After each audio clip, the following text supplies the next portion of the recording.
नमस्कार शेतकरी मित्रांनो. आजच्या या विशेष सादरीकरणात तुमचं अगदी मनापासून स्वागत आहे. पहा, कापूस हे आपल्यासाठी फक्त पीक नाहीये, तर ते आपलं पांढरं सोनं आहे. आणि यातून भरघोस नफा मिळवणं हे आपल्या प्रत्येकाचं स्वप्न असतं. पण हे स्वप्न वास्तवात कसं आणायचं, याची खरी गुरुकिल्ली दडलेली आहे ती पूर्वतयारीत. आज आपण कापूस शेतीमधील ह्याच अगदी मूलभूत पण सर्वात महत्त्वाच्या तंत्रांवर सविस्तर चर्चा करणार आहोत. आपला उद्देश अगदी स्पष्ट आहे.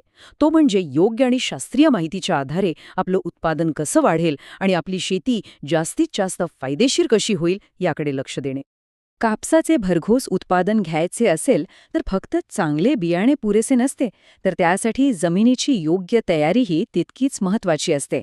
आजच्या या सादरीकरणात आपण जाणून घेणार आहोत की कापूस लागवडीपूर्वी शेताची मशागत कशी करावी, जमिनी सुपीक कशी बनवावी आणि जास्त उत्पादनासाठी कोणती पूर्वतयारी आवश्यक आहे. त्यामुळे हे सादरीकरण शेवटपर्यंत नक्की पहा. चला तर मग यावर सविस्तर नजर टाकूया.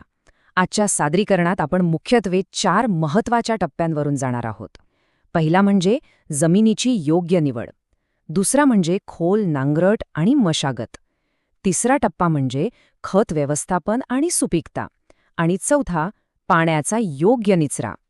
हे टप्पे अगदी क्रमाने समजून घेऊया, जेणेकरून तुम्हाला नेमकी काय पूर्वतयारी करायची आहे याचा अचूक अंदाज येईल. सुरुवात करूया आपल्या पहिल्या आणि सर्वात महत्त्वाच्या टप्प्यापासून, जमिनीची योग्य निवड.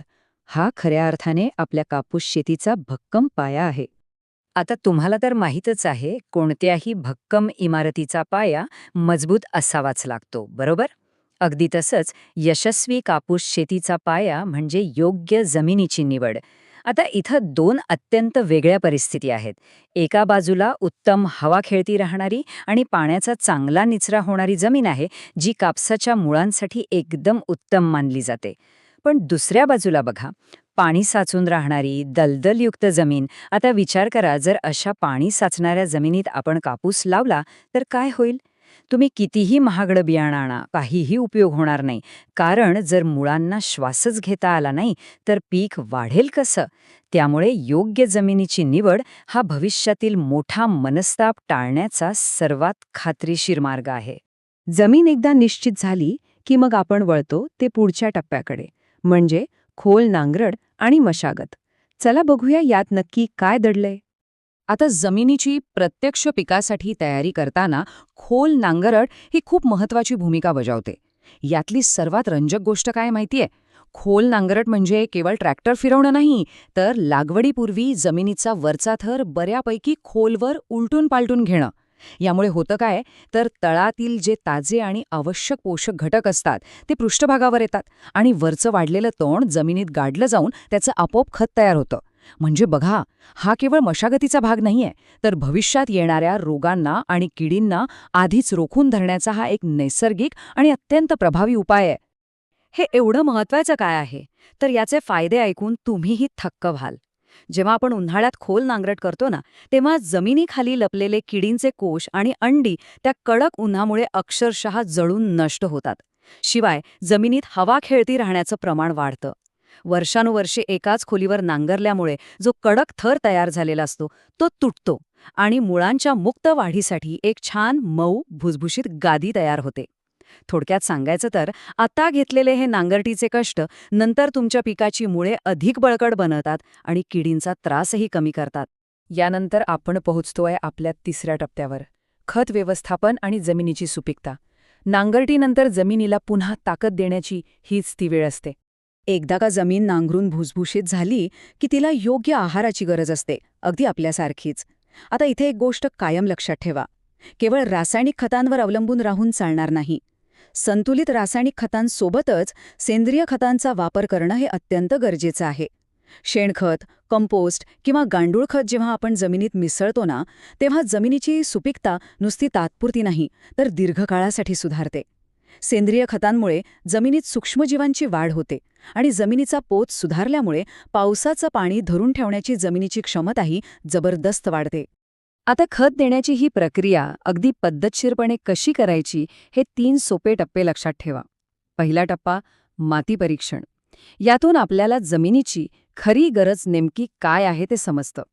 दुसरा टप्पा म्हणजे जमिनीची मशागत करतानाच त्यात सेंद्रिय खत अगदी एकजीव करून मिसळून घेणं. आणि तिसरा टप्पा म्हणजे लागवड करण्यापूर्वीच किंवा लागवडीच्या वेळी संतुलित प्रमाणात पायाभूत खतांचा डोस देणं. मित्रांनो, एक गोष्ट पक्की ध्यानात ठेवा. बियाणं जमिनीत पडण्याआधीच जमिनीला या सर्व पोषक तत्वांची ताकद मिळणं आवश्यक असतं. आता आपण आलो आहोत आपल्या चौथ्या आणि शेवटच्या तयारीच्या टप्प्यावर, पाण्याचा योग्य निचरा. तयार केलेल्या जमिनीचं संरक्षण करण्यासाठी हा टप्पा अतिशय महत्त्वाचा आहे. विचार करा, आपण उत्तम जमीन निवडली, मस्त खोल नांगरट केली, भारी खतेही दिली, पण जर साचलेल्या अतिरिक्त पाण्यापासून या जमिनीचं आपण संरक्षणच केलं नाही, तर ही सगळी मेहनत अक्षरशः पाण्यात जाईल. आणि हेच आपल्याला इथे अगदी स्पष्टपणे समजतं. एका बाजूला जिथे पाण्याचा योग्य निचरा होतोय, तिथे मुळांची निरोगी वाढ होते आणि रोगांपासून बचावही होतोय. पण दुसऱ्या बाजूला बघा, जिथे पाणी साचून राहतंय, तिथे मुळं कुजतायत, पिकाची वाढ थांबलीये आणि दिलेली महागडी खतेही पाण्यासोबत वाहून जातायत. त्यामुळेच शेतात अतिरिक्त पाणी साचू न देणं आणि योग्य चर काढणं ही आपल्या पिकासाठी एक प्रकारची भक्कम सुरक्षा यंत्रणाच आहे. या सर्व गोष्टींचा थोडक्यात अर्थ काय? तर साधी गोष्ट आहे, लागवडीपूर्वीच्या पूर्वतयारीचं जर आपण असं अचूक नियोजन केलं तर कापसाच्या उत्पादनात हमखास वाढ होते आणि भविष्यात पिकावर येणाऱ्या ज्या काही समस्या आहेत त्या लक्षणीयरित्या कमी होतात. म्हणजे बघा, पेरणीपूर्वी तुम्ही जेवढी जास्त मेहनत घ्याल त्याचा थेट परिणाम तुमच्या अंतिम उत्पादनावर दिसेल. जमिनीचा पाया जेवढा भक्कम तेवढा कापसाचं उत्पादन जास्त, हे नक्की. तर शेतकरी मित्रांनो, कापूस शेतीमध्ये यश मिळवायचे असेल तर सुरुवातीपासूनच योग्य नियोजन आणि जमिनीची उत्तम तयारी करणे खूप गरजेचे आहे.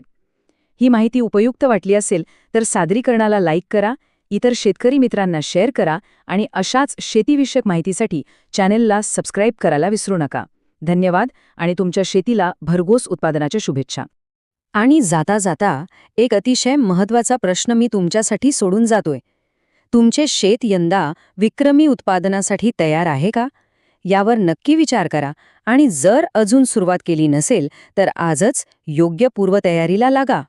निसर्गाची साथ आणि तुमच्या कष्टाची सांगड नक्कीच एक सोनेरी पीक घेऊन येईल. चला तर मग लवकरच भेटूया.